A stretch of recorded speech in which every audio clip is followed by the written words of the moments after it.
अच्छा 10 नंबर है ना? हाँ जी, ले जा बढ़ जा।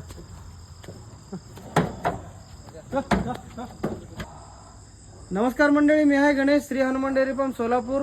ही पहिल्या वेताची 2 दात रेडी लातूर येथे शेतकऱ्याला विकली आहे, त्यांच्याशी आपण ओळख करून घेऊया।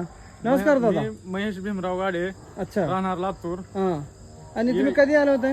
YouTube वर यांचा व्हिडिओ बघितला अच्छा, आणि तो खास वाटला आणि 15 मिनिटात आमचा व्यवहार झाला। म्हणजे आल्या तुम्ही रेडी पास पण केली आणि घेऊन पण चालले? पास केली आणि व्यवहार झाला आमचा। व्यवहार झाला। इथं दूध वगैरे बघितलं तुम्ही? हा बघितलं। म्हणजे कशी वाटली रेडी तुम्हाला? नंबर 1 आहे रेडी। नंबर 1 आहे। म्हणजे जे व्यवहारानं विचारून तुम्ही आलते की हरियाणाची म्हैस घेण्याच्या उद्देशानं, हा म्हणजे त्याच प्रकारे तुम्हाला जुळवून दिलं का? हा ना, जो नंबर 1 माणसं आहे ते चांगले आहेत, काय अडचण नाही। म्हणजे तुम्ही आनंदी आहे? हा आनंद आहे। नवीन सुरुवात करण्यासाठी आले युवा उद्योजक आहेत, बघू शकताय। या सगळ्यांना आमच्या गोट्यातर्फे शुभेच्छा। तुमची वाटचाल अशीच प्रगतीपथावर राहो आणि आमच्या गोट्यातर्फे तुम्हाला खूप खूप शुभेच्छा। धन्यवाद।